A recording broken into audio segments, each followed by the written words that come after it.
បងបងអាណាជាបាសួស្តីបងប្អូនទាំងអស់គ្នាចាអញ្ចឹងនៅក្នុងវីដេអូនេះអ្នកគ្រូនឹងបន្តទៀតទេតាក់ទងនឹងការធ្វើប្រមាណវិធីបូកចំនួនមួយខ្ទង់និងមួយខ្ទង់អញ្ចឹងសូមកូនទាំងអស់គ្នាមើលមកលើក្តារខៀនទាំងអស់គ្នាអ្នកគ្រូមានកិច្ចការនេះគឺជាចំណុចមេរៀនរបស់យើងដែលអ្នកគ្រូលើកយកគឺការគណនា6បូកឲ្យ5ចា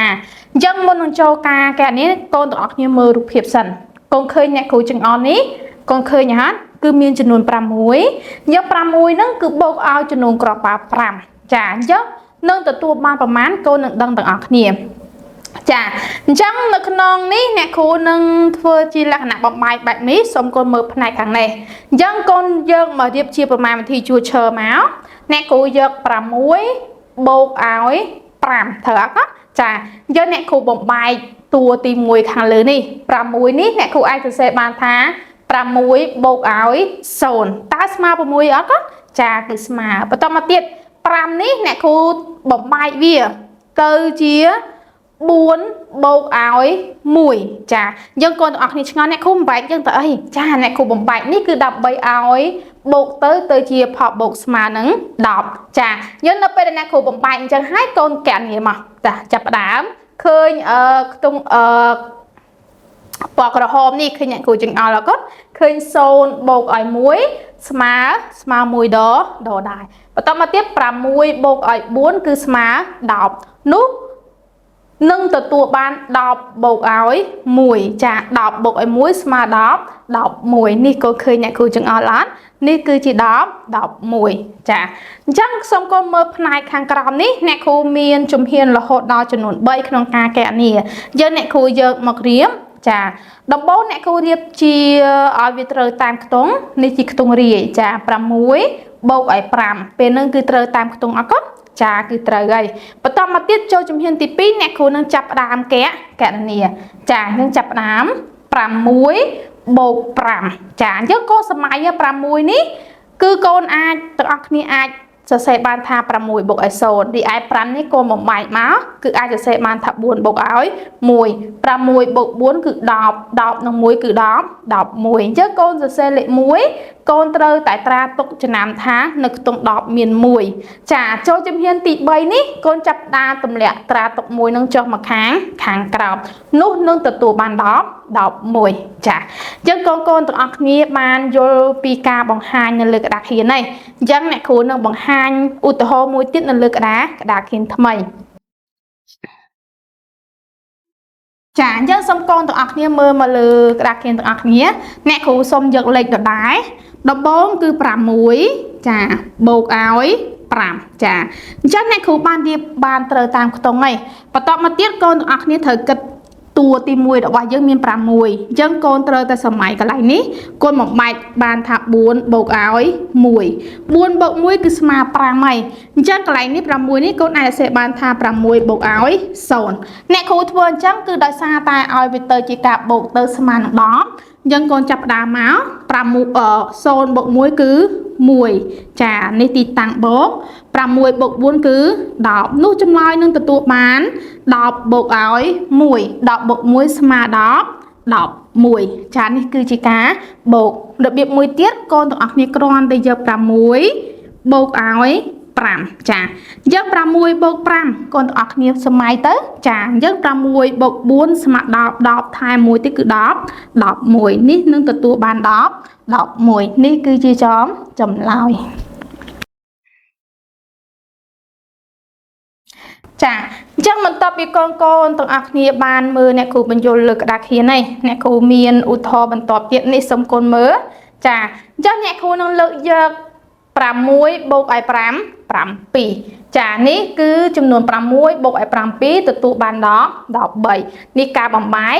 6បូកឲ្យ7អញ្ចឹងអ្នកគ្រូបំបែកខាងក្រោមមុនណោះ7អ្នកគ្រូត្រូវបំបែកយក4បូកឲ្យ3ខាងលើ6បូកឲ្យ0យើងចាប់ដើមបូកមក0បូក3ស្មើ3 6បូក4គឺ10នោះទទួលបានប៉ុន្មានក៏នេះ10បូកឲ្យ3 13ចាផ្នែកខាងក្រោមចា6បូកឲ្យ7គឺអ្នកគ្រូរៀបជាជួឈើត្រូវតាមខ្ទង់ហើយបន្តមកទៀត6បូក7គឺស្មើ10ប៉ុន្មានក៏ ចាគឺ13ដល់សារ7នេះកូនអាចសរសេរបានថា4បូកឲ្យ3 6បូក4គឺ10 10បូកឲ្យ3គឺ13សេលេខ3កូនត្រាទុក1ទីអាចចូលជំហានទី3កូនតម្លាក់ត្រាទុកនេះចុះមកនឹងទទួលបាន13ចាបន្តទៀតនេះអ្នកគ្រូនឹងយកការកណនា17សំទោស7បូកឲ្យ5 7ចាអញ្ចឹងសូមគុំមើលផ្នែកខាងនេះតំងទាំងអស់គ្នាចាអញ្ចឹង7នេះអ្នកគ្រូសរសេរដដែលទេ7បូកឲ្យ0ដដែលចាបន្តមកទៀត7ស្មើ3បូកឲ្យ4ដោយសារអ្នកគ្រូតម្រូវឲ្យផបូកនេះទៅជា10ចាអញ្ចឹងចាប់តាមបូកមក0បូក4ស្មើ4